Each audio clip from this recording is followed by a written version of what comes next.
ಹಣ ಹಾಕ್ತಾ ಇದ್ದೀವಿ. ನವೆಂಬರ್ ಡಿಸೆಂಬರ್ ಕ್ಲಿಯರ್ ಮಾಡಿದ್ದೀನಿ. ಜನವರಿ ಫೆಬ್ರವರಿ ಮಾಡಿದ್ರೆ ಕ್ಲಿಯರ್ ಆಗುತ್ತೆ.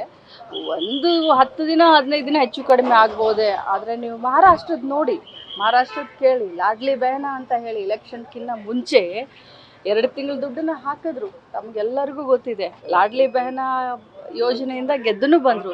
ಈಗ ಹಣನೇ ಹಾಕ್ತಾ ಇಲ್ಲ. ಅದು ಕೂಡ ಮಾಧ್ಯಮದ ಎದುರುಗಡೆ ಬರಬೇಕಲ್ಲ. ಮಹಾರಾಷ್ಟ್ರದಲ್ಲಿ ಲಾಡ್ಲಿ ಬಹನಕ್ಕೆ ಹಣನೇ ಇಲ್ಲ.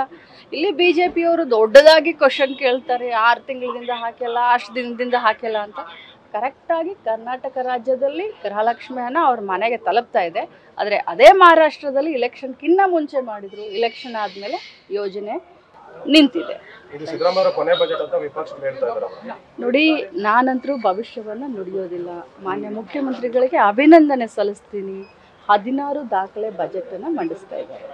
ಮೇಡಮ್, ಈ ಬಾರಿ ಬಜೆಟ್ ಆದ ನಂತರ ಅಥವಾ ಇನ್ನು ಈ ವರ್ಷದ ನಂತರ ಸಚಿವ ಸಂಪುಟ ಪುನರಚನೆ ಆಗುತ್ತೆ ಅಂತ ಕೆಲವರಿಗೆ ಇದು ಕೊನೆ ಸಚಿವ ಸಂಪುಟ ಅಥವಾ ಅದು ಬಜೆಟ್ ಆಗುತ್ತೆ ಅಂತ ಗೊತ್ತಿಲ್ಲ. ತುಂಬ ಒಂದು ಒಳ್ಳೆಯ ದಿನ ಇವತ್ತು. ಈ ಸಂದರ್ಭದಲ್ಲಿ ನಾನು ಏನು ಮಾತನಾಡಲಿಕ್ಕೆ ಹೋಗೋದಿಲ್ಲ. ಯಾಕಂತಂದರೆ ನಮ್ಮ ಕಾಂಗ್ರೆಸ್ ಪಕ್ಷದಲ್ಲಿ ಒಂದು ಶಿಸ್ತಿದೆ. ಏನೇ ಡಿಸಿಷನ್ ಇದ್ರೂ ಅದು ಹೈಕಮಾಂಡ್ ಬಿಟ್ಟರೆ. ನ್ಯೂಸ್ ಫಸ್ಟ್ ನಿರ್ಭೀತಿಯಿಂದ ನಿಮ್ಮ ಪರವಾಗಿ.